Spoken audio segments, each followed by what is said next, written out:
Annick Capelle, selon des premières tendances, on parle apparemment bien de tendance, le mouvement de Marine Le Pen serait en tête aux européennes. Annick. Oui, en effet, un sondage à la sortie des urnes a été effectué et le Rassemblement national obtiendrait entre 23 et 25% des voix, alors que le parti d'Emmanuel Macron n'obtiendrait que entre 18 et 21% des voix. C'est beaucoup plus pour le Rassemblement national que ce que l'on imaginait, que ce que les sondages prévoyaient, puisque il était question d'un écart de moins d'1% entre les deux. Or, ici, le chiffre le plus élevé concernant le parti d'Emmanuel Macron, 21%, est 2% en dessous du chiffre le plus bas pour le Rassemblement national. Et donc, la vague nationaliste se confirme en France.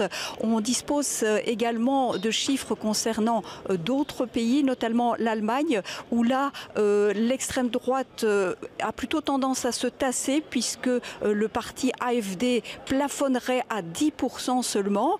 Le parti d'Angela Merkel serait le premier parti, le parti en tête avec 28% des voix, mais connaîtrait une baisse. Par contre, il faut relever la percée spectaculaire des Verts en Allemagne, qui obtiendraient 22% des voix, c'est-à-dire qu'ils doubleraient leur score par rapport au scrutin de 2014.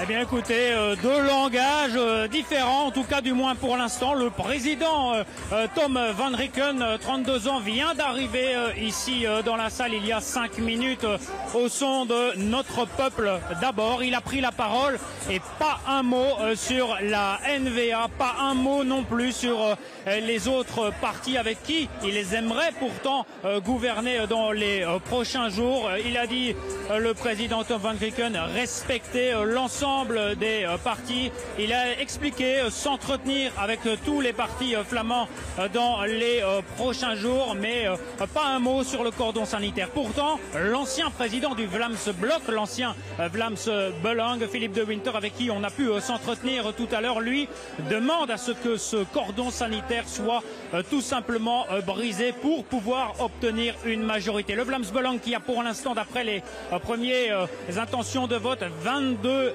sièges au Parlement flamand. Il en faut 63 pour gouverner. Ils devront donc faire sauter ce fameux cordon sanitaire pour pouvoir gouverner au Parlement flamand. Sachez donc qu'une vague brune a déferlé sur toute la Flandre. Le Vlaams Belang qui est ce soir le deuxième parti de Flandre avec près de 18% des intentions de vote. C'est plus de 3 fois plus qu'il y a 5 ans lors des dernières élections. Écoutez d'ailleurs ce que dit Marine Le Pen aux migrants qui viennent frapper et mourir aux portes de l'Europe. Nous n'avons plus rien à vous offrir. Ne venez pas. Nous n'éduquerons pas vos enfants, vous n'obtiendrez pas l'aide médicale d'État, nous ne vous logerons pas. Marine Le Pen, elle était à Bruxelles hier soir. La présidente du Front National français était l'invitée d'un colloque du Vlaams Belang au Parlement flamand pour parler migrants et fermeture des frontières. La présidente du FN qui tente, on le sait, de changer son image en France, s'est pourtant montrée très proche, vous allez le voir, des idées de l'extrême droite flamande. Loïc Parmentier, Éric Poncelet. Officiellement, hier soir, c'était un colloque sur la crise des migrants, un événement organisé par le Vlaams Belang, parti flamand d'extrême droite. Marine Le Pen a été ovationnée à son arrivée et à la fin de son discours. Vive le Vlaams Belang, vive le Front National! Et excepté ces 8 mots, nous avons décidé de ne pas en diffuser le moindre extrait. Un discours dans lequel tous les réfugiés sont qualifiés de clandestins, qu'il faut renvoyer dans leur pays, guerre ou pas. Mais ce qui nous intéressait hier soir, ce sont les liens entre le parti flamand d'extrême droite et le Front National qui tente de gommer cette étiquette. Pour cela, un peu avant le colloque, direction les bureaux du Vlaams Belang au Parlement flamand. Interview donc devant ce symbole de l'extrême droite flamande. Honnêtement, il est le seul, à mon sens, à avoir véritablement le courage de mettre en œuvre les solutions que nous prenons depuis maintenant des années. Sur les idées, tout concorde. Sur les liens personnels aussi. Exemple. Hier soir, au premier rang, il y avait Marine Le Pen. À la droite, le président du Vlaams Belang. À l'extrême droite, Gerolf Annemans. Le voici en photo publiée sur son compte Twitter en avril dernier. Commémoration devant la tombe d'un nationaliste flamand. Un homme que l'on voit ici pendant la Deuxième Guerre mondiale et qui était condamné et exécuté pour collaboration avec les nazis. J'apprécie énormément M.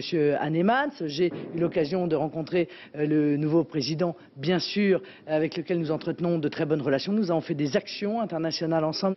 J'espère en tout cas que la prochaine fois que nous allons pouvoir vous accueillir parmi nous, vous serez devenu président de la France. En français dans le texte, c'est ce qui s'appelle un soutien clair et net. Mais ce qui nous titille dans cette déclaration, c'est la langue utilisée par le président du Vlaams Belang. En général, le français n'a pas trop la cote. C'est notre second exemple. Hier soir, le chef de la sécurité, c'était Luc Vermeulen avec sa vareuse orange. Luc Vermeulen et les francophones, voilà ce que cela donne.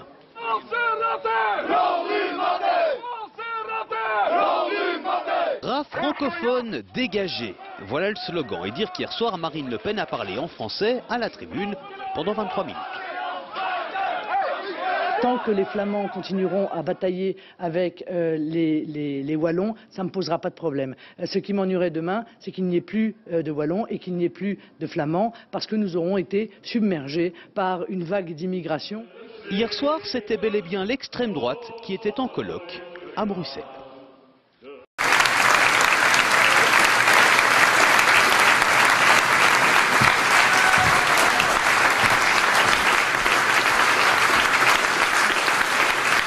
C'est grâce au combat que vous menez depuis des années que vos compatriotes peuvent garder l'espoir d'un avenir meilleur.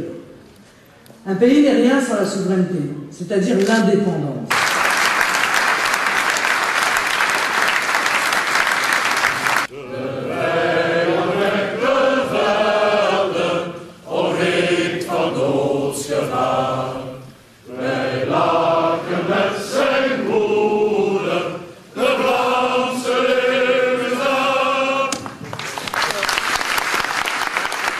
Vous savez ce que c'est comme chant? Vous connaissez le chant que vous chantez? C'est l'hymne flamand. Dames en heren, mogen wij u verzoeken uw audiovertaler terug in te leveren bij onze medewerkers achteraan in de zaal. En natuurlijk bent u van harte uitgenodigd op onze afsluitende receptie. Voilà, je m'occupe de la politique française. Est-ce que vous êtes pour l'indépendance de la Flandre, Marine Le Pen? Moi, je suis pour la souveraineté des peuples. Chacun décide dans son propre pays. Donc ça ne me regarde pas. Vous venez de participer à l'hymne flamand? C'est pas mon problème, moi. Je suis invitée étrangère ici. Donc je respecte l'hymne des gens qui m'invitent. Et en l'occurrence, je n'ai pas à me mêler des affaires internes à la Belgique. C'est ça la souveraineté. Est-ce que vous avez des nouvelles de Jean-Marie Le Pen? Mais vous êtes quoi, le petit journal flamand? Le petit journal belge? Je suis français. Ça suffit. Ah, bah c'est pour ça alors. Madame Gessot. On vous adore, Madame la Présidente. Vous êtes fantastique. Merci. Votre discours était beaucoup plus soft que le Vlaams Belang. J'ai rien entendu d'extraordinaire de la part du Vlaams Belang. Vous êtes déçus, non? Vous vous attendiez à entendre des horreurs et vous vous rendez compte que c'est en réalité un discours parfaitement raisonnable qu'a tenu... C'est ce que j'ai entendu ici. Marine Le Pen était trop soft.